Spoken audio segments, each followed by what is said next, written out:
So this crazy month of October, in which we've seen new devices from Apple, Huawei, LG, Xiaomi, Razer, it's finally over and Huawei has the last word.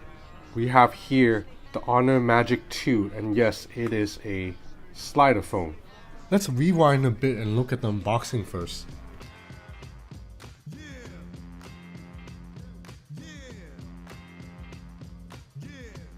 So the Magic 2 has this really glossy back with a camera module, triple camera system that looks just like the Huawei P20 Pro's layout.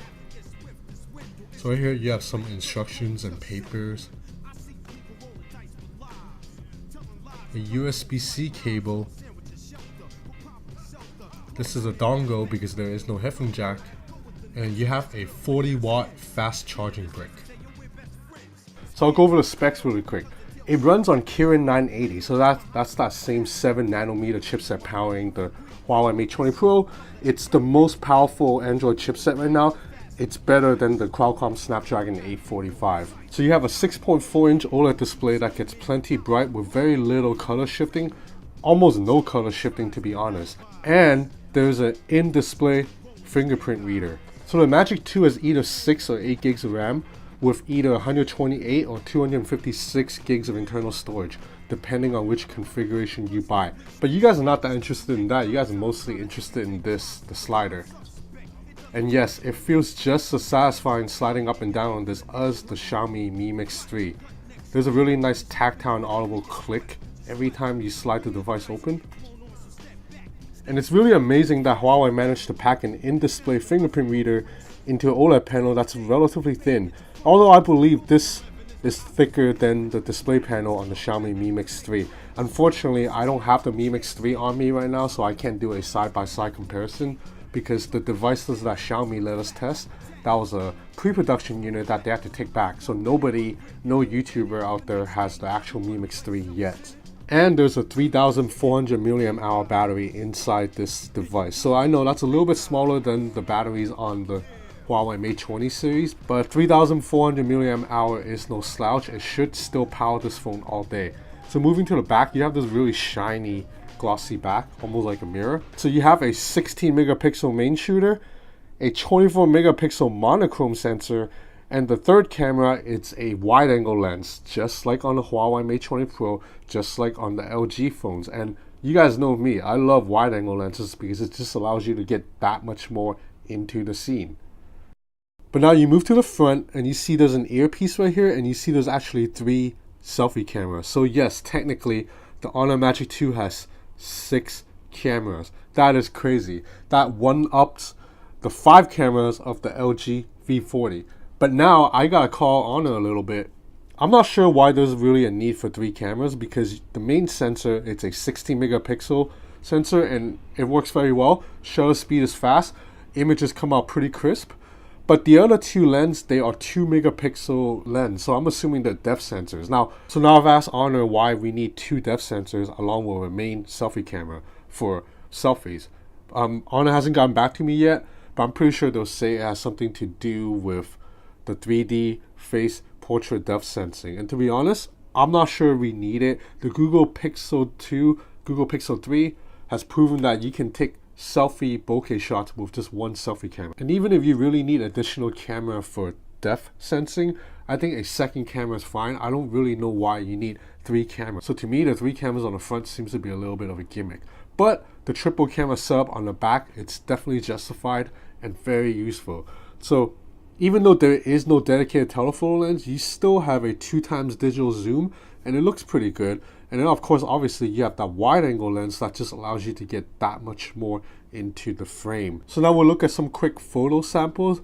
You know, photos are about on par with a top of the line Honor device, meaning it's very, very good, but still a notch below the Huawei flagship. So, but taking photos in the day, you're not gonna have any issues at all. Everything comes out sharp, everything comes out vibrant.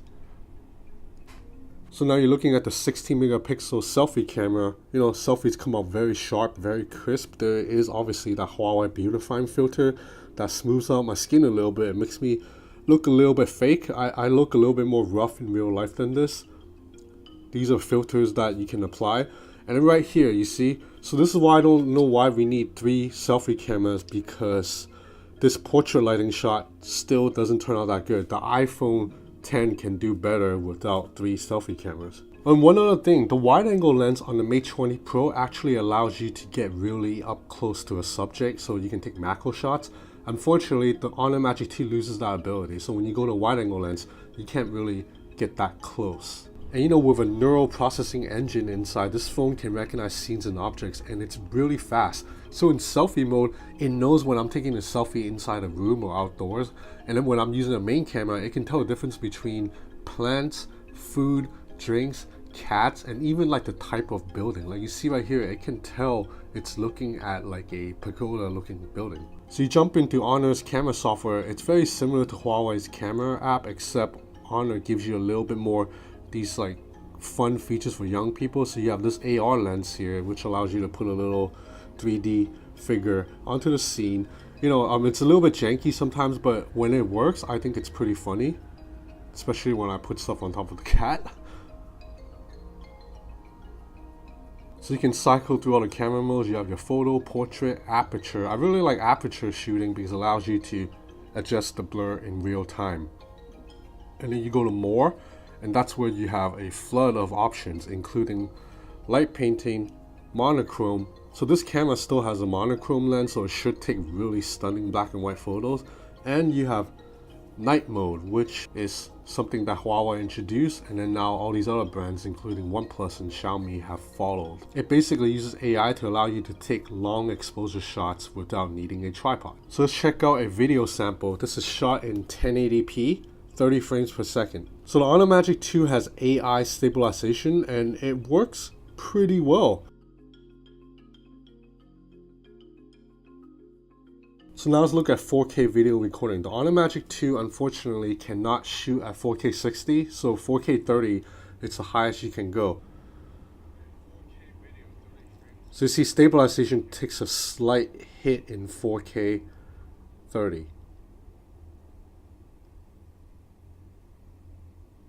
Still relatively smooth, but there is a little bit of that micro jitter. So you might have noticed I'm using swiping navigation right now, and I really like Huawei's implementation. It's better than what Google's offering, basically. So you swipe from the edges to go back. This is very similar to what Xiaomi is doing also. And then you swipe from the bottom to go home.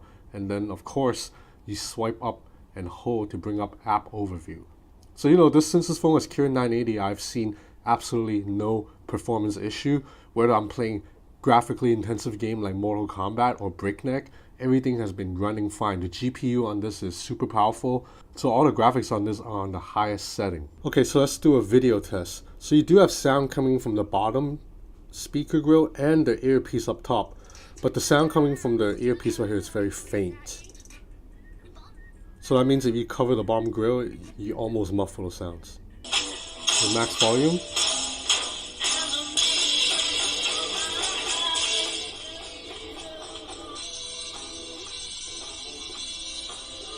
So, you know, overall there's a lot to like with the Honor Magic 2. I really love this form factor. And, you know, I don't mind a notch normally when I use a phone with one. But whenever I use a phone without a notch, I'm reminded, wow, this is what an immersive screen looks like. Video just completely feel edge to edge. The sliding mechanism feels very good. The whole phone just feels very nice in the hand. Now, there are some nitpicks. There is a little bit of a camera bump. The Huawei Mate 20 Pro doesn't have it. So when you put the phone down, it wobbles a little bit. And on top of that, there is no headphone jack, but at least you do get a dongle. There's no wireless charging too, but again, you get fast charging out of the box with the charging brick. But ultimately, it's hard to judge this phone yet because I don't know how much this thing costs. Honor hasn't told me the price yet, but I'm pretty sure it'll be at least $300-400 cheaper than the Huawei Mate 20 Pro. And if that's the case, then I think the Honor Magic 2 makes a very compelling case. In fact, it almost makes the Huawei Mate 20 Pro not worth getting unless you have a lot of money to spend, unless like saving $300-400 it means nothing to you, because day-to-day performance is going to be the same. If you're using Instagram, Facebook, sending emails, sending chats, it's going to be the exact same performance for both phones because they run on the same chipset. So the only time you're going to see a performance boost is endurance. The Mate 20 Pro will last longer as it has a larger battery, and the camera is a little bit better when you're taking macro shots or in difficult lighting, like challenging lighting situations. But that's for power users, that's for extreme, like heavy duty users. For the average Joe, for the normal person, the Honor Magic 2 can do everything the Huawei Mate 20 Pro can at a much cheaper price. Now I don't know how this phone's pricing compares to the Xiaomi Mi Mix 3. To be honest, I'm pretty sure the Xiaomi Mi Mix 3 will be a little bit cheaper, and that phone has wireless charging too. But the Honor Magic 2 is a more powerful processor. The Kirin 980 is better than the Snapdragon 845, and you have a third camera, wide angle lens, that is genuinely useful. So this is the Honor Magic 2. I will be back with more. Thanks for watching.